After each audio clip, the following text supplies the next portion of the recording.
Ladies and gentlemen, All Saints Catholic Church in Dallas, Texas welcomes you to All Saints Coffee Chats.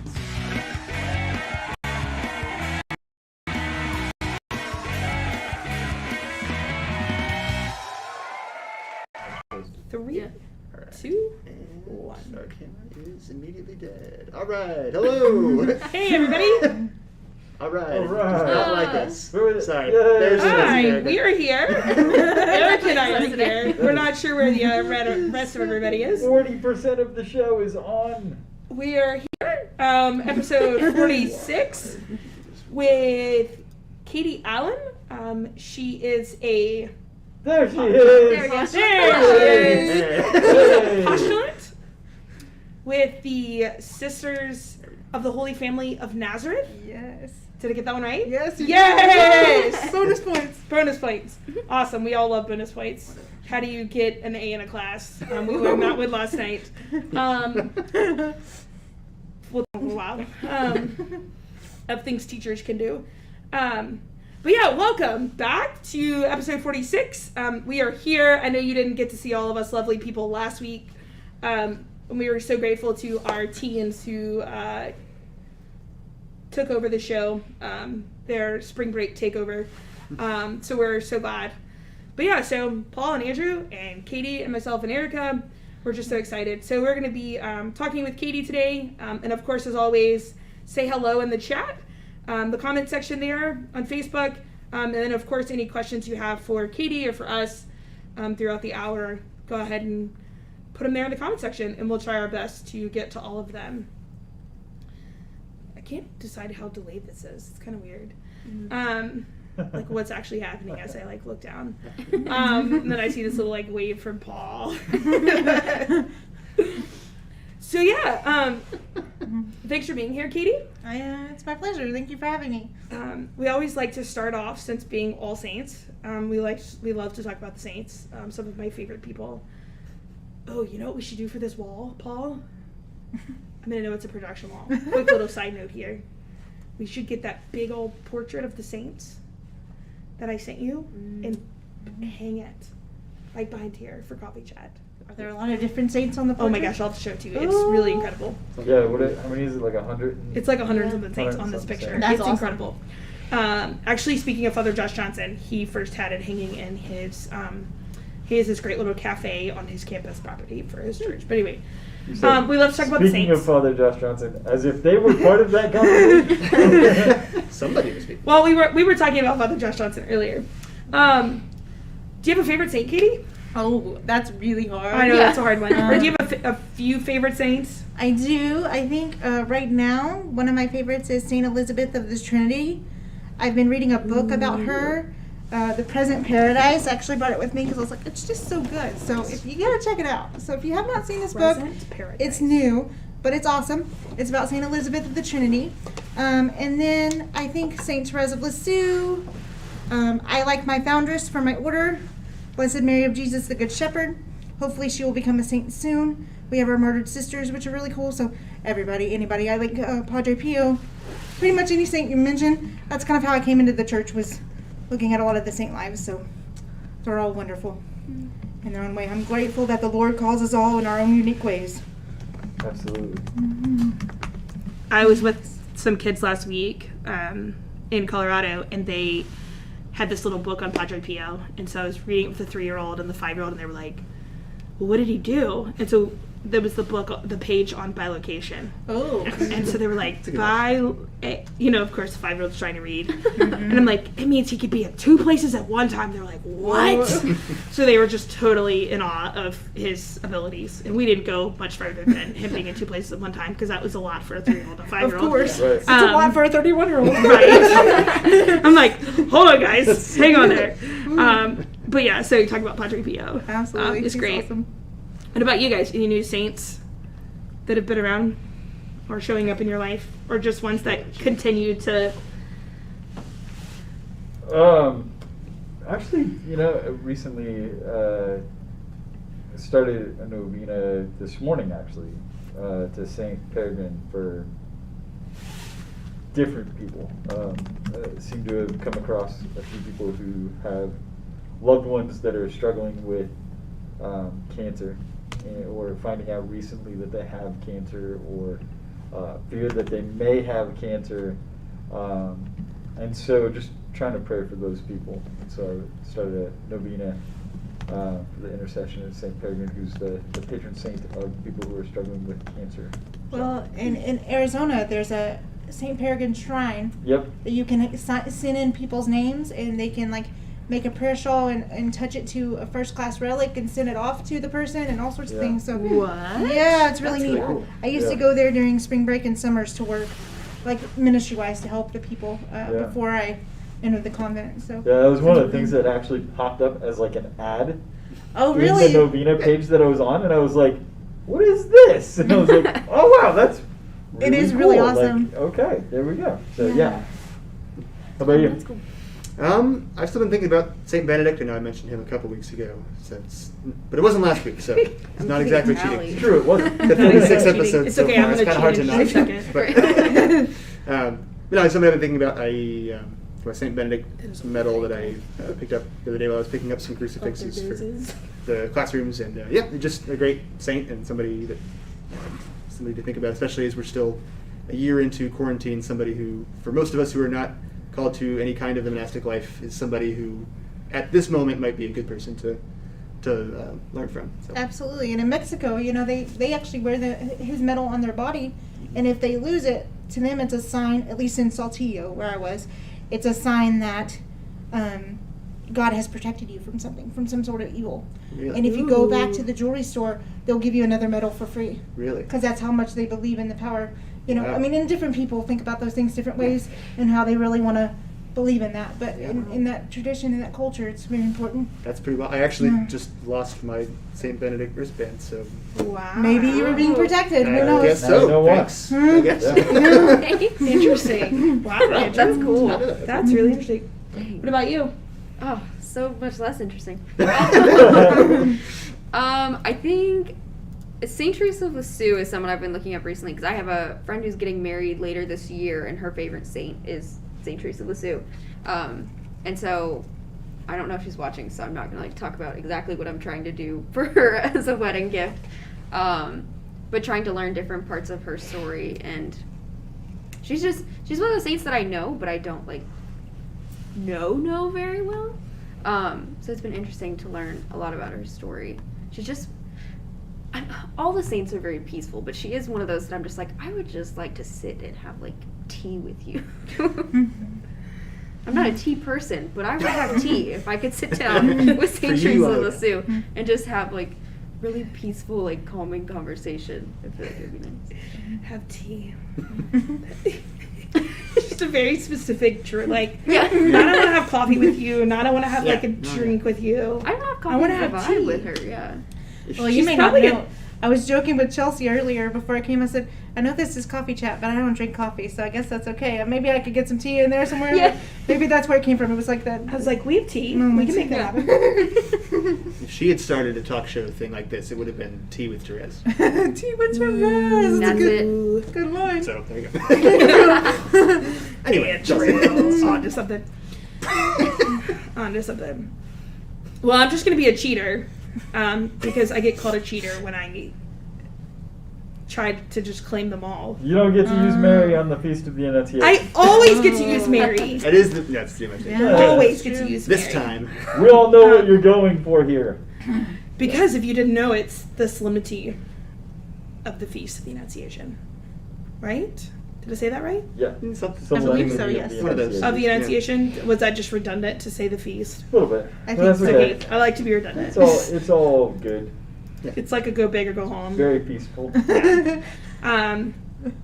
Mary is my confirmation saint. Oh. And I Tea feel with like Mary's Therese, just kind of okay. chosen me over time. That's beautiful. But yeah, they tell me that I'm a cheater because it kind of trumps them all. She's one of the best. Being She the is queen one of the best. heaven. So they always call me a cheater when I'm just like, Mary, I got it. Just a little bit. It's interesting. She was your confirmation saint.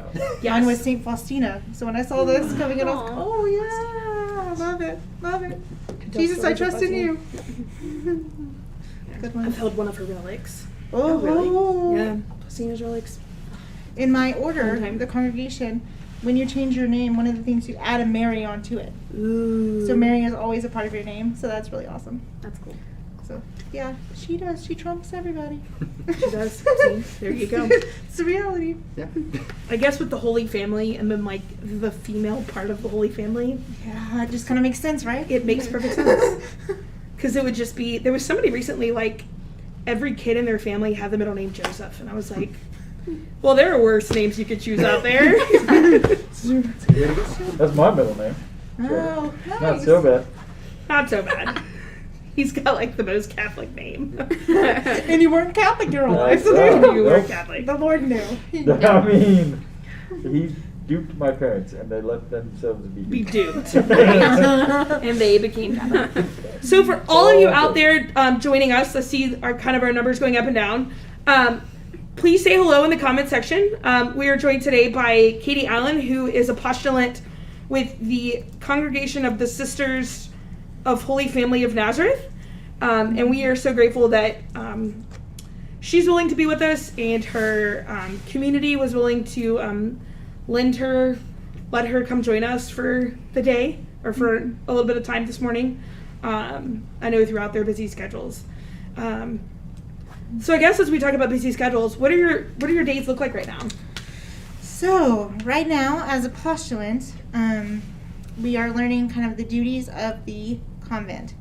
So technically this week, I am the sacristan. So I had the unique gift and opportunity to be able to get the chapel ready for the Annunciation. So you set up with the flowers and all of those types of things. And for Lent, you can't do as much as what you would in other times. But you kind of decorate those types of things. And then just getting the chapel ready. So for masses and things of that nature. So that's been really nice. So in the morning, I get up at 4:30. Woo! Yeah. God bless you. Yep. Get up at 4:30, and then mass is at 7, but we have prayers at 6:30 in the morning, and then from there we go into classes or different things like that, and we pray throughout the day, in the morning and in the evening, for sure, and then we have a holy hour, normally at 11 every day, and then we have all our meals together in common. We do recreation together. So when we had the snow apocalypse not too long ago, I did my first sledding ever. It was Yeah! amazing. So much fun. I didn't have an official sled. You know, I just used a trash bag and some cardboard, and But it probably worked. Oh, totally did. And all the sisters really enjoyed it, and they loved me laughing my booty off as I went down the hill, because it was just so much fun. But yeah, we do different recreation things like that. So if we can get outside, we do things like that. But with COVID right now, it's a little bit more limited on what we would do.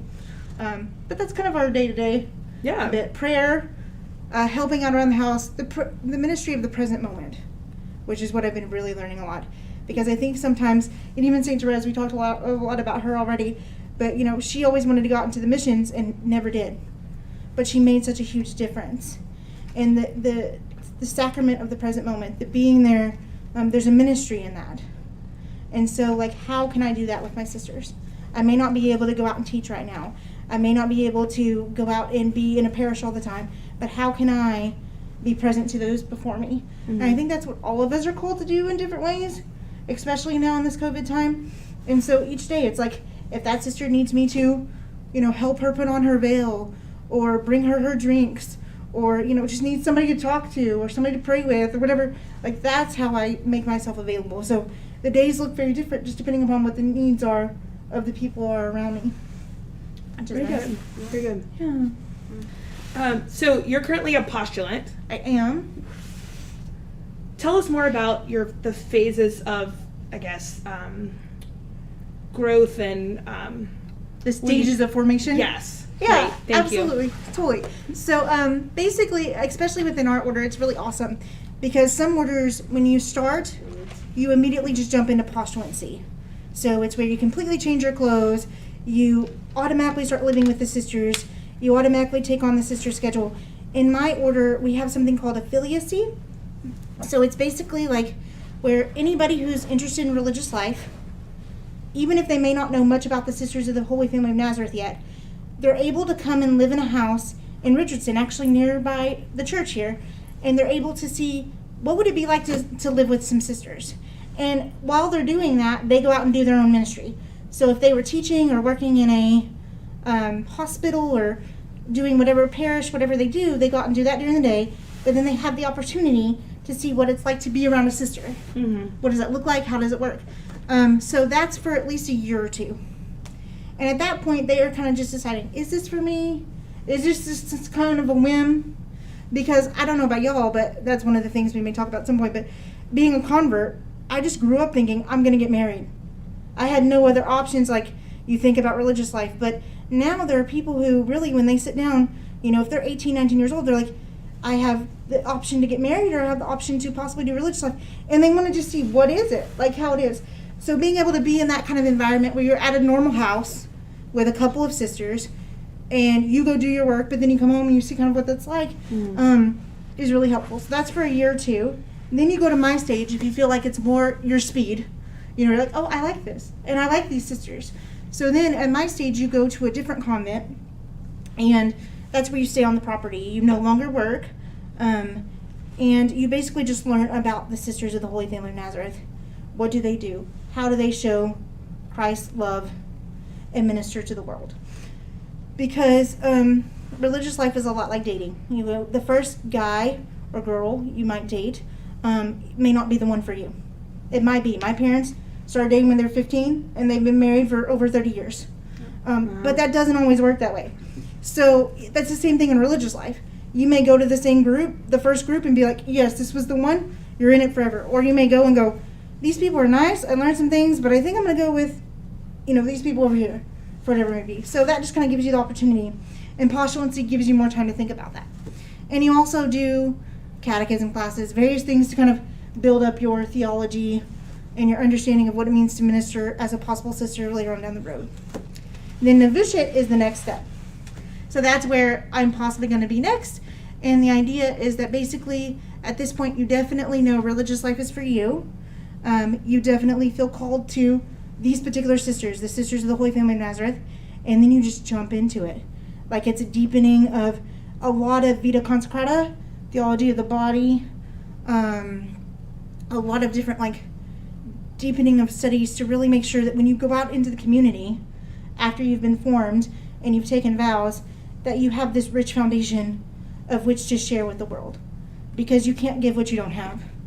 So it's really about taking time for yourself, although sometimes even for me that can kind of feel a little bit selfish, but taking that time and then going, okay, now you got to go give it to the world, but now you have those wise church leaders to be able to help you with that. So yeah, it's awesome. Really cool. And then from there you take your first vows. Maybe one day that'll be me. Take your first vows, and then you have like 3 years where you have first vows, and then, you know, just keep renewing them, making sure that's what you want to do, and then you take your final vows. So I think some of you may know Sister Josephine. She just took her final vows within this last year in November. So it's definitely possible. It's something that we do, and it's exciting. And right now there's 4 other people with me who are on the same journey. One is from Texas. The rest are from all over the United States. Wow. Actually, one was from Vietnam originally. And so, you know, everybody's welcome. Are you all at the same level as well? Yes. So will you guys move through, you progress through together, hypothetically? Hypothetically, that would be the idea. If everybody feels like they may need more time here or there, then you're free to kind of make the decisions you need to make. But the idea would be like we could move together. Yeah. I like that when we talked about it, we were talking a little bit beforehand, the idea of the vows are similar to like wedding vows, that you're making this covenantal promise. And I think that's so beautiful that you know, I guess I never really thought of it that way.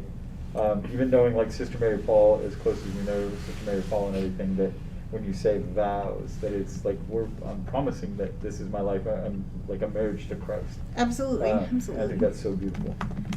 So Yeah. Thank you for doing that. Of course. Well, I have not officially taken vows yet, but that's Well, right, that's the but I mean, hope. thank you for being in the discernment process to do that. I think one of my absolute favorite things about the Catholic Church is the sisters, and we don't have enough of them kind of in the front of things to promote. The same that we have so many men who talk about vocations, the vocation to the priesthood. We need more religious women to step forward and do that. And I think that's been one of the most beautiful things about Sister Josephine and her story. You know, we had her come to one of our diocesan conferences before she had moved even past. I think she was a postulant when she was there. Yeah. And so seeing her now take like main stage at like national conferences, it's like, yeah, Yeah. more Yeah. Go God, go. sisters. Yeah, It's so awesome. Absolutely. Mhm. So Katie, you talked about like once you start taking vows in y'all's ministry out in the world. I know some various religious orders have different charisms and focus on different areas such as teaching or nursing. Do y'all have a certain ministry that you guys serve in, or how does that? That's a great question. So with the Sisters of the Holy Family of Nazareth, it's really awesome because our charism is all about spreading the kingdom of God's love through the family. So if I go to my superiors or my provincial or even the superior general in Rome, and I say I have this idea of a way to spread God's love to the family, and I think this is the way that we can do it, it's probably going to be approved. Wow. As long as it's Catholic based, those kinds of things, it will definitely be approved. And so we do hospital work. We're in parishes. We teach. We do all kinds of different ministries, like with the homeless, different things for everybody.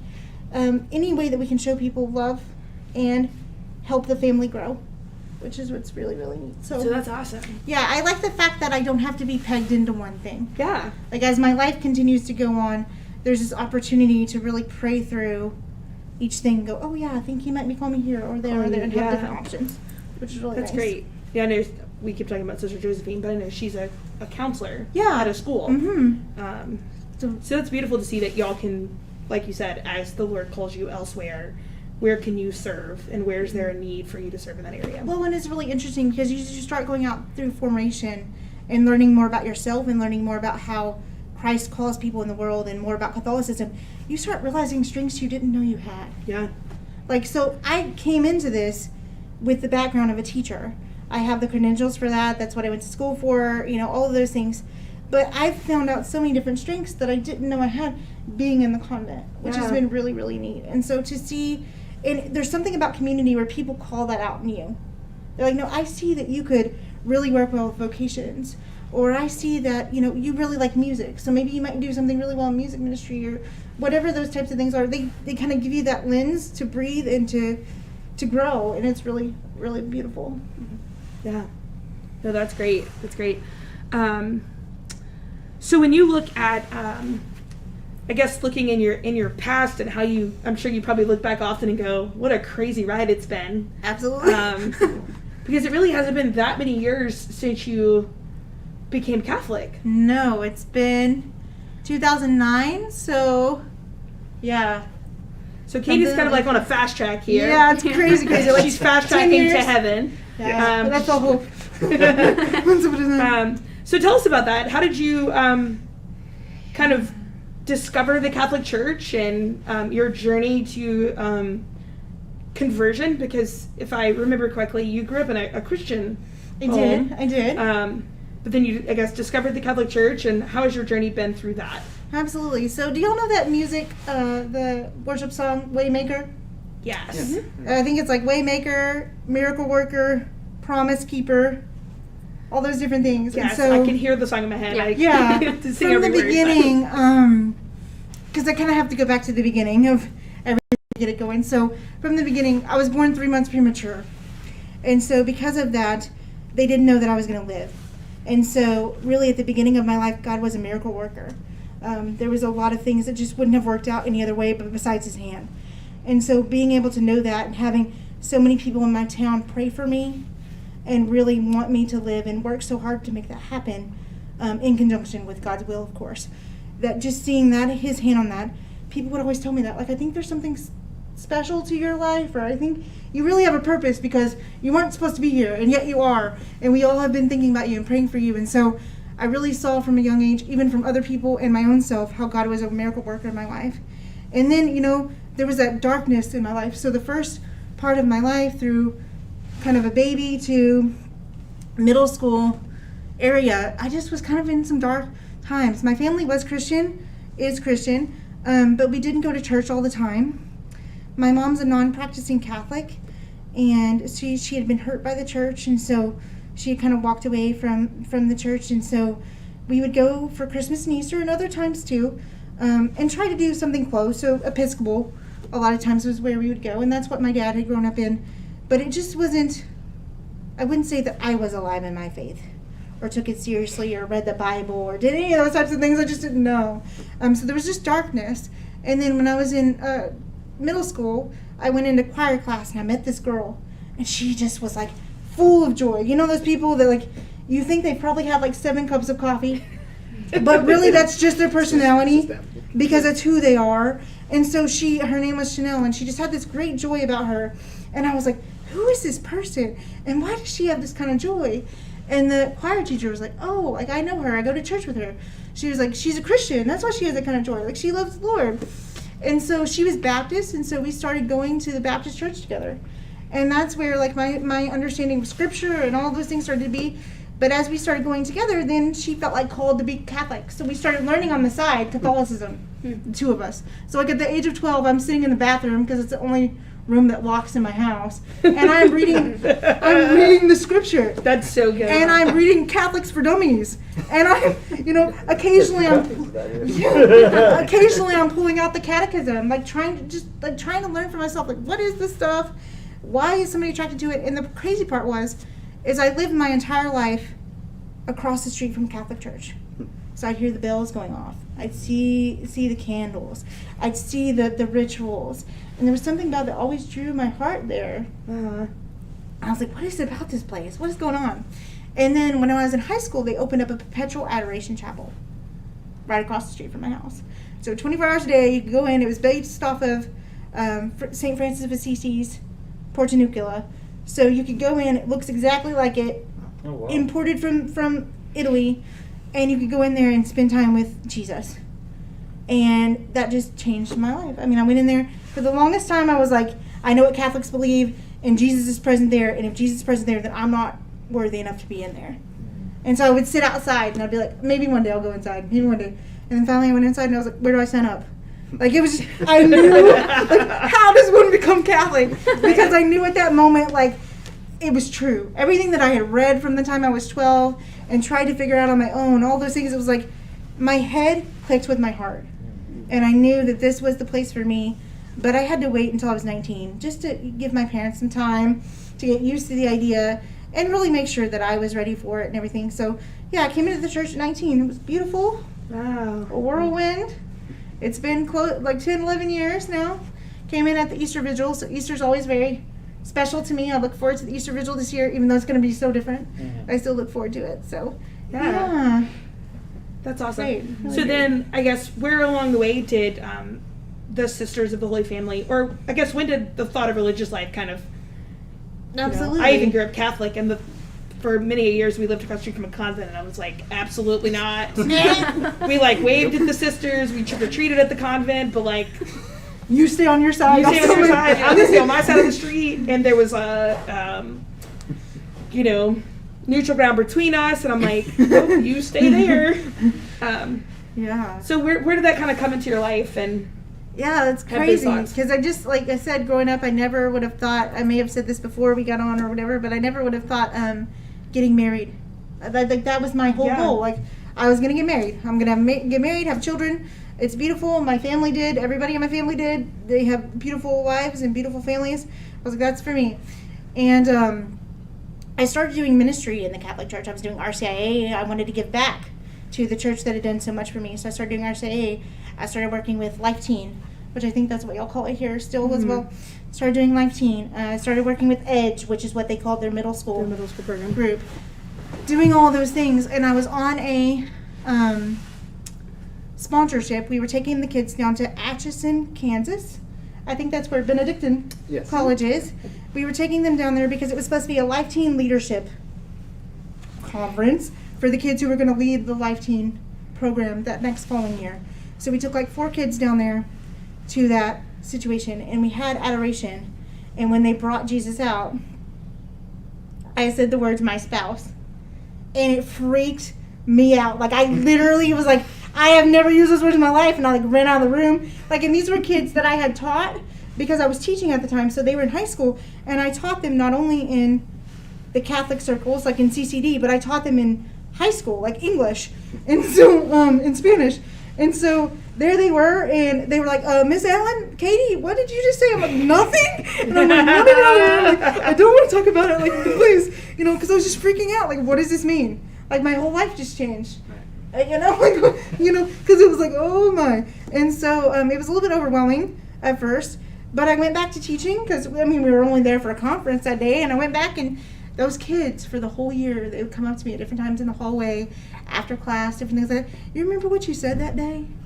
You remember what happened? Nope, no idea. I'm like, yeah. And I'm like, and they're like, and sometimes I'd be like, no. And then sometimes I'd be like, yes, I know, but I'm not ready yet. And they're like, no, but you should like really like explore that. Like, it's just, that isn't something that just randomly happened. It really happened. I was there. Like, you should think about that. And so the kids just kept coming up and asking different questions. When are you going to pray about that more? When are you going to look into it? And so I started doing that, and that's kind of what got the journey there.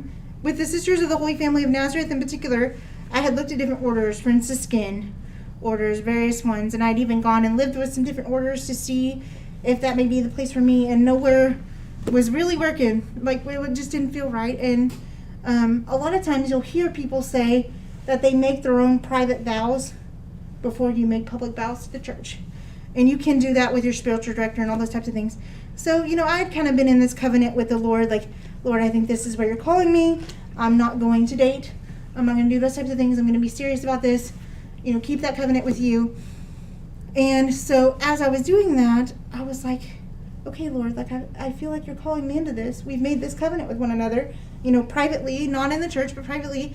And I don't know where you're calling me to, though. Like, you got to show me the way, kind of a thing. And so the diocese here in Dallas, I needed a spiritual director when I came back from Illinois. And they said, oh, we know these sisters. They could be your spiritual director. Why don't you go and talk to them? And it ended up being the Sisters of the Holy Family of Nazareth.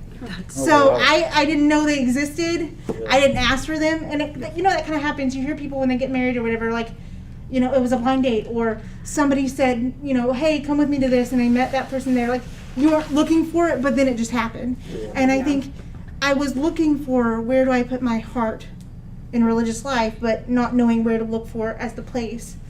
And God just lined everything up, slowly but surely. And so for like 6 months or more, one of the sisters was my spiritual director. And then as I felt like, oh, maybe I should consider discerning with that order, then she kind of stepped back and I started discerning. And after about a year or two of discerning with them, then I decided to live in that affiliacy house that I mentioned earlier last year. So it was good. It was really good. Very good. Again, a whirlwind, and God works in His own time. The Holy Spirit blowing, and because you really don't know. We all kind of think we know what our vocations are going to be, and we try to be open, but we don't know when God's going to call or how He's going to do it. And so you just trust. You take one step at a time, and I just let Him line things up, and there we were. Yeah, it's beautiful. That's awesome. Yeah, it was. Yeah, thank you for sharing that. Oh, I love hearing people's conversion stories, like those moments. Even like cradle Catholics that like have that kind of like pivotal moment in their lives where it's like suddenly it all just came together. It all just came together, it's yeah. The mind blown emoji and all that. It's like, Yep. oh hey, this just happened. And we still go back. I know you were there when Alexa had her moment. Like, it's one that we all reference around here all the time. Is like this pivotal moment, even for our ministry, where we had this young lady that was Protestant, but she was coming to daily mass, and like she really didn't know, and so she started coming to the youth ministry. And I told her, I was like, I'm never gonna bother you about it until you give me permission to, and then I'm coming for you. And we were on a Steubenville conference, and we were in adoration, and she walked out, and she was like, that was Jesus. And I was like, yeah, I know. And I didn't say anything. Like, I totally dismissed her. I was like, I know. It's late. I'm ready to go to bed. It's like 10 o'clock. We've been doing this since like 4 a.m. I'm like, tired. And she's like, no, that was Jesus. And I was like, Oh. are you saying what I think you're saying? And she was like, yeah. And I mean, it was like, not even 2 months later, Well, she it's was just- brought into the church. Yeah. Sister Mary Paul like walked by at that moment. She does the RCIA here. It's Yeah. Like, have you met Yep. Sister Mary Paul? It was like, hey, let me introduce you to my friend. Yeah, it was like, oh awesome. man. Yeah. But She yeah, believes that's it's- Jesus. Yeah. Yeah. It's, so um, true. Yeah, I remember for myself, like going through Stations of the Cross, and when it finally dawned on me, I was just like, oh my God, you've been right there all The along. whole time, yeah. And I have consciously ignored you. Mhm. And I surrender everything. Like I just, because if you would have told me when I was like 16 years old that I would spend the next 20 plus years in the church, I would have laughed at you like you were nuts. I mean, Yeah. there was no way. But when Joke's it on you, happened, Paul. it was like February was the first time I went. April was when it happened. October I was hired. It was Yeah. like, wait, what? And I remember saying, like, I'm not even baptized. Like, how can Yeah. I be on the church payroll as a minister and I'm not even baptized? And they're like, yeah, we'll take care of that eventually. Yeah. 2.5 years later. But yeah, I mean, it's 20 plus years in ministry where it's like, I can't imagine life without it now. Absolutely. You know? Yeah. So yeah, thank you for sharing that. I love hearing people's conversion Great stories. story. Well, Those and I moments love- where it all clicks. Yeah, I love the fact that y'all, I know within the ministry, take the kids to adoration a lot because it's just, that's where the magic happens, man. Oh yeah. I mean, like, nobody can do it the way Jesus can, where he just, Absolutely. that's just a reality. I mean, the last 3 nights I've been going to a mission, and last night, the Franciscan friar that was doing the mission, you know, he came the way he does, like Franciscans normally do, and bring Jesus right in front of you. And he was saying that idea of, you know, when you're forehead to forehead, and he's seeing your weaknesses, but he loves you anyway. Yeah. And when that can click for you, it's just something so beautiful. Yeah. Mhm. And there's nothing that can replace it. And that's where hearts are changed. That's where truth becomes real. Because I can remember, you know, at like 12 years old going, I want to know this question about the faith, this question about the faith, and all those things. And I had a friend help me, and she was like, you know, you're asking all these questions, but remember, like, once you know the truth, you're held accountable for it. So do you really want to know the answers? Right. And I was like, yeah, Right. yeah, like Do you really wanna know the I answers? do want to know the answers, like, naively, but at the same time, I was Right. like, oh, you know, because when you do, you're held accountable for it. Right. But at the end of the day, like, even the truth, for some people, that's what really gets them, you know, the history or Oh, the yeah. connections or Yeah. all those types of things. But there's just no replacement for just being in his sacramental presence. Yeah. Yeah. Yeah. So, just everybody, I wish I could just get everybody to go to Adoration Chapels because I think We that ran that a would training change on the world. what day was that? Tuesday, and one of the speakers put it so beautifully of like our job as ministry leaders is to like put young people in a room with Jesus and get out of the way. And I was like, Yeah. oh dang, that was so simply put, but it was like so profound at the same time, you know. And it was like, just get Because out of the way because He knows he everything. knows, He knows and like the plan that's where he the has for magic them. happens. Yeah. He knows how they're going to need to hear the truth. Yeah. He knows how they need to change. He knows all of it. And so if we just surrender ourselves to him in front of him, it's just really beautiful. Yeah. The way he can take a mess and make it a message. Oh, absolutely. Yeah. Well, Yeah. you referenced it as you were talking about your conversion, that you were like sitting outside of the Adoration Chapel because you didn't feel worthy to go in. But the Mhm. second that you went in, your mind and your heart kind of clicked. Yeah. And we've talked about it so many times, and somebody much wiser than I am said it way before I did, but we've talked about it so often with our teens that journey from the head to the heart is the longest journey a man will take. And it's only 22 inches. But it's right. so hard. Right, but it's Really? like, Oh It's my- only 22 inches? I'm pretty I don't feel sure. like it's that bad. Yeah, Like, it's so hard. It just feels, but Yeah, but right. right, like the whole idea is that You can fact check me later, but I think so. No, I just Depending believe you. on- Tape measure. Yeah. depending on your ability to learn or soak in information, Yeah. it's really easy to either get it this way or get it this way, but connecting the two is so difficult. Absolutely. But when you do, when it clicks, it's everything. It changes everything. Yeah. And also the idea, like you were saying, with all of these things that have happened, what God had in store for you was greater than anything you could have ever imagined, right? And it's the same for my life. There is no possible way I could have imagined the blessings that God had in store for me. Mhm. And it is. It's when that moment clicks. It's being able to frequent sacraments. It's things like that, and God works so powerfully in our lives. And sometimes we don't see it. We go through hardships. We go through these difficult times where we sit there and we're like, where are you? And God's like, I'm right here. Like, I haven't left. Like, just relax. I got a plan. Let my plan come to fruition. Well, and most people, like, when they discern religious life, most people, it doesn't take them 10 years to get into a Philistine part. But it took me 10 years. And part of that was the moments of suffering, you know, different things in life. The friend that I talked about that was so joyful, she died in the middle of me discerning. And so I knew that I couldn't make a decision in the middle of grief. So I needed to pause and, like, deal with her death and then go on to that. But the thing about it is like, God uses all of those things to strengthen us and to really get to the root of what your intention is behind what you're doing. Because you don't want to do anything for the wrong intention. And so it's really about, you know, what glorifies Him, what is He really calling us to, not what sounds good or what my parents want me to do or all of those things. You have to really boil it down. And He uses everything for His glory. Yeah. So, and that's why He's a promise maker. That's why that song is like, He keeps His promises. Eventually it works out. Maybe it'll be 10 years or however long, but eventually He's a promise maker. He keeps His promises. Yeah. You got a question from one of your fans. Oh, okay. From probably one of your biggest fans, from Sister Mary Paul. Oh, I'm shocking. She says, "Thank you for your yes to Jesus." Is this the one you're referring to? I never know if there are days when questions don't pop up at all on my screen, so I just even wonder if I'm missing things. Thank you for your yes to Jesus, Katie. Great hearing your testimony. Great to do this on Mary's day of her yes. So true. In quotes. My question, what helped you come to understand and love our Blessed Mother? Oh, that's a good one. So it actually kind of connects to what we were just talking about, a little bit of that suffering. When my friend passed away, it was really hard. She was in a car accident, just driving in the rain, and she passed away, and I was like, whoa. You know, she was like in her 20s, mid-20s. So she had so much of a life ahead of her. Lord, what are you doing? Kind of a thing.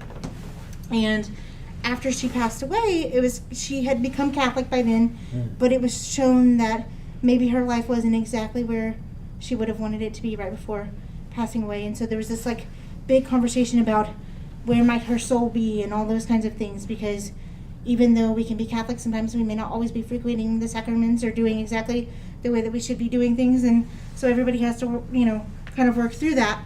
And so there was a big debate amongst the group that she was Catholic with, like where her soul was, which that gets a little scary, and we should be careful about that, not to do that with folks. But it happens. People think that sometimes. And so in that time, I was really praying with the Lord, like, Lord, why did you do this? What is your purpose behind this? All of those things. I pray she's with you. I know that your mercy is great. Like I said, St. Faustina was my confirmation saint, and so I believe in the mercy of God. I believe that she loved the Lord, all those things. And so I had gone to this healing service because I was just sad, and I needed to tell the Lord. Like I always say, God has his big pants on. He can take my big emotions.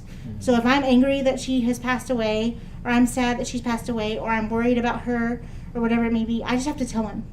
And so I went to this healing service. Actually, Father Jovita was at that parish at the time and doing the healing service before he came here to All Saints. And so I went there, and I'm going to go to confession to confess the fact that I've been angry with the Lord, that my friend has died, and all of those things. And in the line, this man like taps me on the shoulder, and he's like, "Do you know about St. Faustina?" And I'm like, "Yeah, she's my confirmation saint." He's like, "Oh, cool." He's like, "I have this book to her," and he pulls this little book out of his pocket, and he's like, "Yeah." He's like, "I always carry this around." I'm like, "Good for you." But we were down here in the Dallas-Fort Worth area, and I'm like, weird, odd, not gonna talk to you, I don't know who you are. Like, thank you, no thank you. But then it was a really long line, so we're still standing there for all these hours. He taps me again, he goes, "I think I'm supposed to give this book to you." And I'm like, okay, I already have a lot of these books on her, but thank you. Like, still odd, weird, you know. And being a single girl, I'm like, oh, no, that kind of thing. So we're still standing there in line in the confession, and finally he taps, he goes, "I think I'm supposed to tell you a story." He said, "My friend died when I was in high school, and I was worried about his soul. He was in a school shooting. I was worried about his soul." And he goes, "I almost left the church. And then Mary came to me in a dream, and Mary told me that he was okay. And he said, 'What happened to your friend Chanel?' And he knew her name." and I had never met him, this man. I didn't live in the Dallas-Fort Worth area at the time. I didn't have a clue what was going on. And I just was like super shocked. And I was like, who are you? Like, what is happening right now? Yeah. And he was like, Mary wants you to know that she's going to be okay. Shoot. And I was like, oh my Lord. And he was like, have you been trying to do a consecration to Mary? And I'm like, yeah, St. Louis to Montfort, but it's really hard. And I just keep, I was like, I just give up. Like, I try and then I give up. And I was like, I'm sorry, Mary. Like, I just try, but it's hard. And he's like, you know, I'm in this other parish. He's like, I just came here for this service. But I go to this other parish. And he was like, and I do consecration to Mary, the 33 days to morning glory. Right. He was like, do you want to come do that consecration at my parish? And I'm like, sure. Like, apparently I'm supposed to. Like, you gave me something about my confirmation saying you know about my friend who's dead. Right. Like, how can I not say yes? Right. Yeah. Yeah. Something's gonna strike me down if I tell you Yeah. no. Because I'm just going to go with it. And so I started going to that parish for the consecration classes, would drive down every week to do them. Yeah. Became consecrated to Mary, which is beautiful. And he actually became a deacon. He was so Wow. transformed by our whole encounter with one another that he went to his wife. He had children already, and he said, I think I'm supposed to be a deacon. Like, my life, I'm supposed to help people, like the way that I help Katie, and like the way the Holy Spirit moved in me to, and Mary moved in me to work in her. Like, I want to do that with more people. So Yeah. his life, he talks about his life being changed from it, and definitely my life was changed from it because, you know, when you consecrate yourself to Mary, Mary is a good mother. Yeah. Praise God. I mean, my mother is wonderful, but Mary is amazing. And she takes care of her children. And I've seen her time and time again come through for me, and it's just beautiful. And that's another one of the reasons why I love the Sisters of the Holy Family of Nazareth, because we have that relationship with Mary in such a deep and beautiful way. The ordinary moments where Mary comes into our lives, just like that ordinary day when I'm sitting there in the middle of the confession line, and she just popped into my life because that's what she does. You know, she's in the business of saving souls. And so she was saving my soul, even though I was, you know, kind of on the right track. She's still like, nope, I'm going to make sure we really get you there. Yeah. Oh man, She's that's like- incredible. Wow. Yeah, so it's really beautiful. And I love to, throughout the course of my journey for religious life, I've always said, thy will be done. Yeah. You know, let things happen according to your word. So Lord, if this is what you want for me, if this is where you keep calling me and I feel that and I hear that from you, then let it happen according to your word. And I'm going to try to be docile like Mary was. I'm going to try to be patient like Mary was. I'm going to try to bear my sufferings with great love for the love of you. And I really take her as a model, and our mother did the same. Our foundress did the same. Actually, she took the name of Mary. That's why we all take Mary Right. when we come into the order as well. So it's beautiful, very beautiful. Yeah, that's amazing. I would have asked for lottery numbers. Well, yeah, I mean, Like everything, give me it all. wow, Yeah. Tell Tell me what I need to know. Yeah, like, It was a just lot. tell me all the things. I had goosebumps the entire time you were talking. About it. Yeah, That was and I so really think, you remarkable. know, he's like the Holy Spirit. Like, I didn't know you. Yeah. We didn't know each other. I don't tell people my life story about losing my best friend in a school shooting, that I was in a school shooting. Like, I don't tell everybody that. But, Right. you know, like, Lord, that's when the Lord and Mary and Holy Spirit and everybody just intervene. Everything kind of comes together. It's like, Yeah. hey, you've got to know this right now. Yeah, and I'm like, okay, weird dude. Okay. In the end, he was Stranger danger. yeah, in the end, he was an amazing guy. You're So, like, I'm gonna keep my space from you. yeah. 6 feet, please. 6 feet. We're gonna social distance before it's cool. Social I- distance, right? I'm trying to pray. I need you to stay away from me. Wow. Yeah.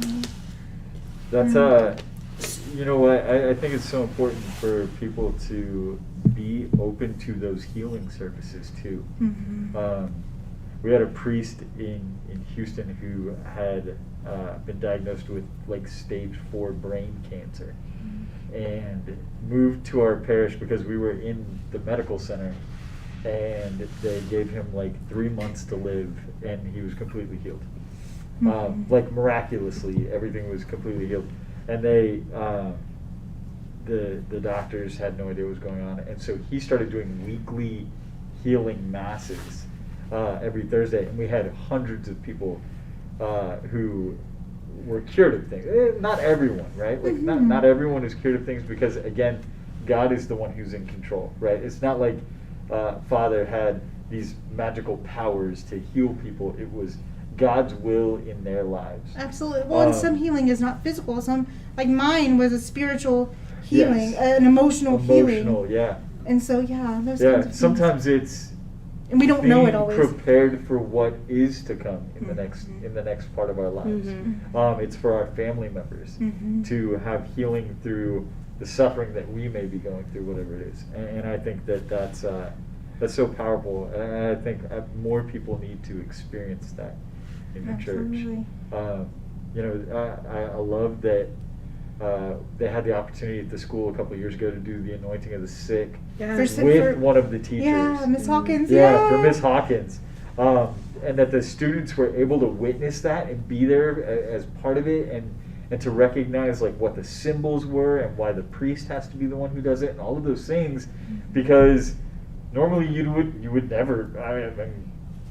I would say I've probably seen it 2 other times, and one was me and one was my wife. I mean, Yeah. they don't get to witness that a lot, Yeah. but it's such a powerful moment. Absolutely.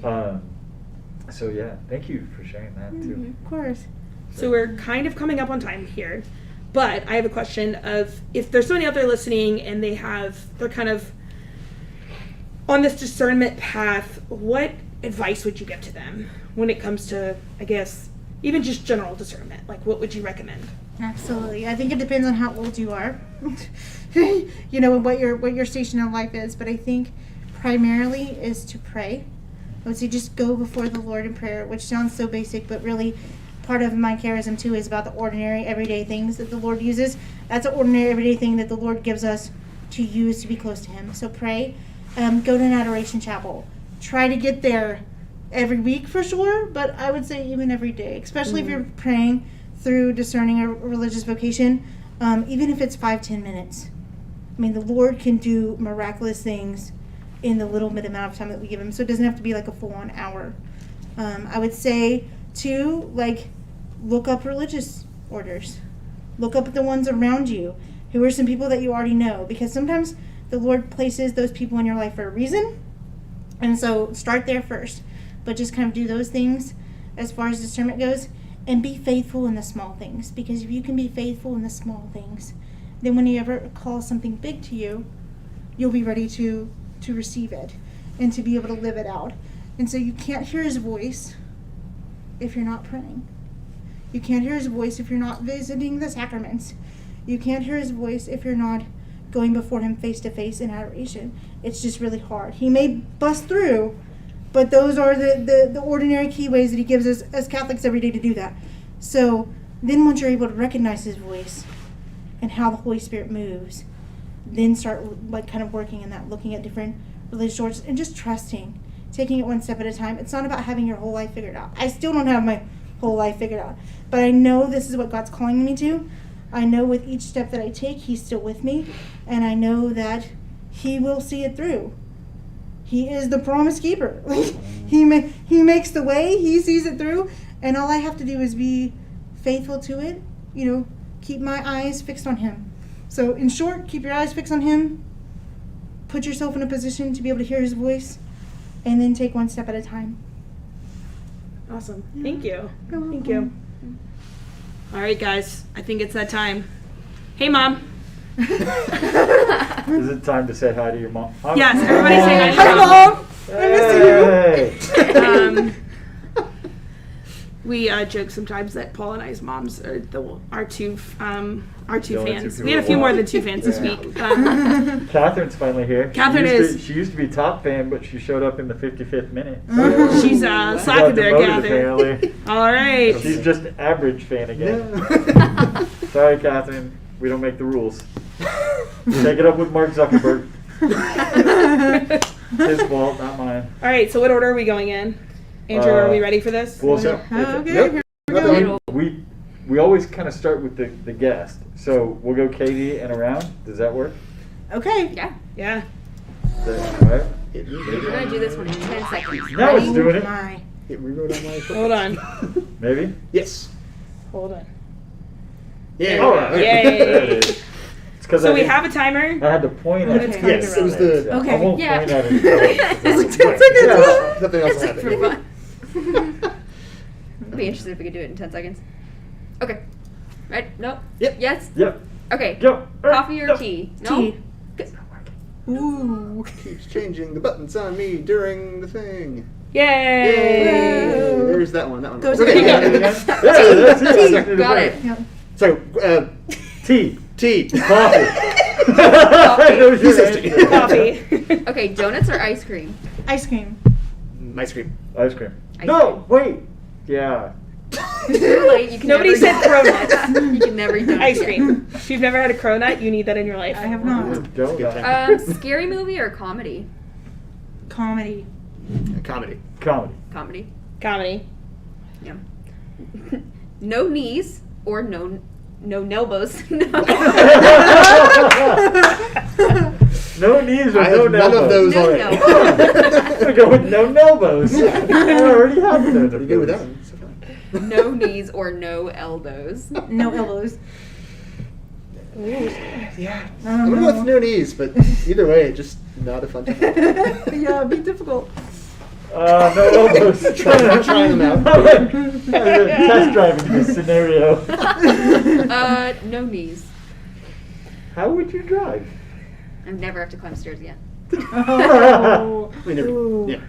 Yeah, but then I'm like, I can't drink coffee. Would I rather not drink coffee or not drive? That's true. It can be given Oh, yeah. through your veins. You gotta like Ooh. Oh. You drink That coffee actually with a makes straw. very, very long.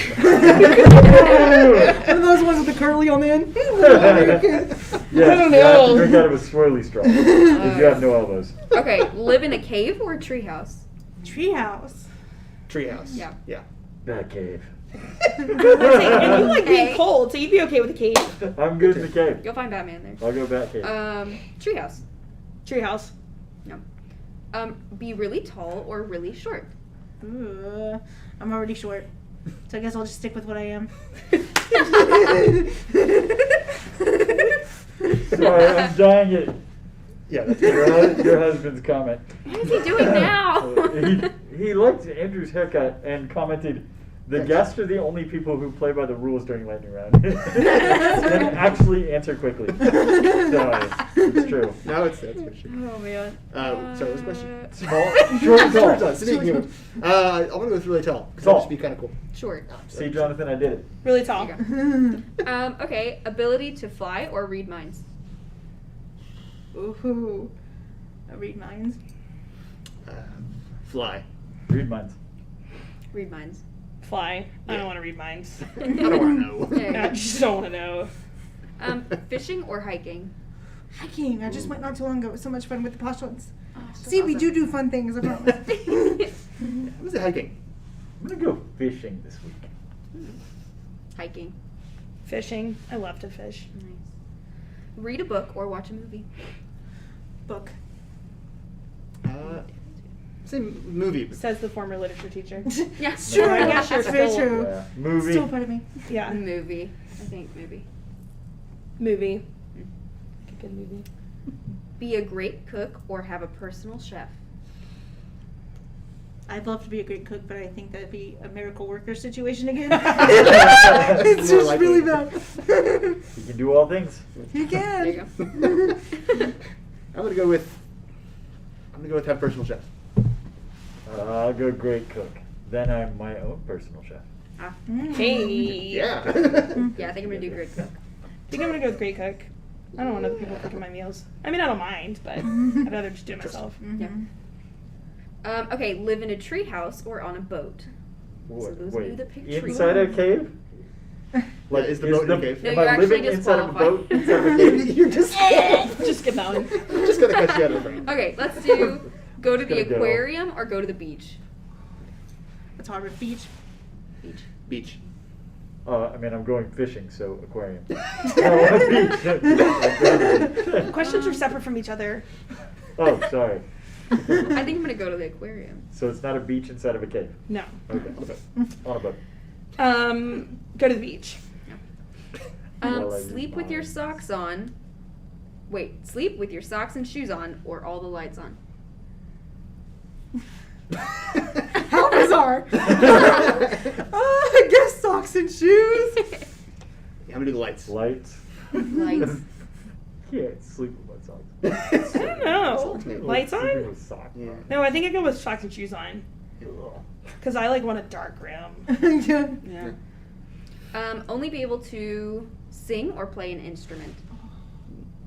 Sing, because I think that's what we're gonna do in heaven. I really do That's a believe it. good one. I was gonna say instrument, but now I know sing. Actually, You can't. Yeah, I don't want to be the only person in heaven playing an instrument. So I'm gonna sing. Wait, does someone have to play an Yeah, like instrument? the- You don't have to be right There's now. Paul by himself in the corner. On the He's an idiot on a saxophone. trumpet. Does someone have to play the giant organ? He's gonna be back on the I'm saxophone. sure. I don't Or do know. you think we all have perfect pitch? I haven't been there yet. there's just one person with a We're all drum. gonna be pitch perfect. It talks about the fact that we're gonna sing with the angels. I Ha, believe it's ha, possible. ha. I see what you did there. I'm gonna play saxophone in Sing. heaven. Yeah. I want to play an instrument. Go. I'm just gonna be Nice. different, like whatever. Yeah. Okay, sew your own clothes or grow your own food.